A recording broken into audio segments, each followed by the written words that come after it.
காமராஜர் பயிற்சி மையம் திருச்சி. இப்போ டிஎன்யூஎஸ்ஆர்பி போலீஸ் எஸ்ஐக்கு ஹை ஜம்ப் தொடர்பாக வீடியோ வேணும் சார், மாணவர்கள் கேட்டிருந்தீங்க. அதாவது ஹை ஜம்பில் ஒரு 4 டெக்னிக் யூஸ் பண்ணுவாங்க. நீங்கள் ஒலிம்பிக் முதல் கொண்டு பார்த்துருப்பீங்க. அதாவது சிசர் கட்டிங் எல்லாருமே யூஸ் பண்ணுறது. இது போக straddle jump, western roll, eastern flop, அப்புறம் இந்த போஸ்பெரி ஃப்ளாப்னு ஒன்று சொல்லுவாங்க. அது வந்து நம்ம ஒலிம்பிக்கில் பேக் கொடுக்குறாங்களே அந்த மாதிரி இருக்கும். இது எல்லாமே அலௌடு தான். எது அலௌடு இல்லை அப்படின்னு சொன்னால், இப்போ பெல்லி அலௌடு உண்டா சார் அப்படின்னு மாணவர்கள் கேட்குறீங்களா? பெல்லியும் அலௌடு உண்டு, தாராளமாக நீங்கள் பெல்லி யூஸ் பண்ணலாம். ஆனால் எது அலௌடு இல்லை அப்படின்னா, அதாவது 2 லெக் யூஸ் பண்ணி ஜம்ப் பண்ணுறீங்களே அந்த ஜம்ப் அலௌடு கிடையாது. இப்போ அது மாணவன் பண்ணி காட்டுறான் பாரு. எது அலௌடு இல்லை யூஎஸ்ஆர்பியில் போலீஸ் எஸ்ஐக்கு எது அலௌடு இல்லை அப்படின்றது பண்ணி காட்டுறான் பாரு. சரி பண்ணு, பின்னாடி ஃபாலோ பண்ணு, இப்படி ஸ்பீடாக முடிச்சிடணும். இந்த ஜம்ப் வந்து அலௌடு கிடையாது. இந்த ஜம்ப் இது பெல்லின்ற மாதிரி எடுத்துக்கூடாது. இந்த ஜம்ப் அலௌடு கிடையாது.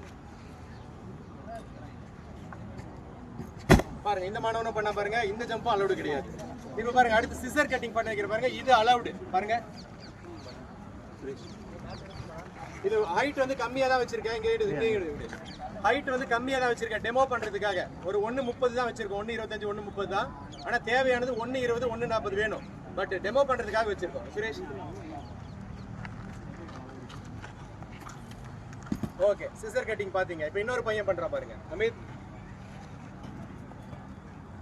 ஓகே, அதாவது அடுத்து வந்து மிக முக்கியமா எலிஜிபிள் எது சார் ஹை ஜம்ப்ல அப்படின்னு கேட்டா, ஒரு லெக் யூஸ் பண்ணி நீங்க எந்த ஜம்ப் பண்ணாலும் எலிஜிபிள். அது நீங்க பெல்லி போடுறீங்கனாலையும் ஒரு லெக் யூஸ் பண்ணி பெல்லி போட்டீங்கன்னா எலிஜிபிள். நீங்க வெஸ்டர்ன் ரோல் போடுறதுனாலையும் ஒரு லெக் யூஸ் பண்ணி போட்டீங்கன்னா எலிஜிபிள். 2 லெக் யூஸ் பண்ணி ஜம்ப் கொடுத்தீங்கன்னா அலௌடு கிடையாது. அதுதான் ஹை ஜம்ப்ல முக்கியமா டிஎன்யூஎஸ்ஆர்பி ஃபாலோ பண்ற ரூல்.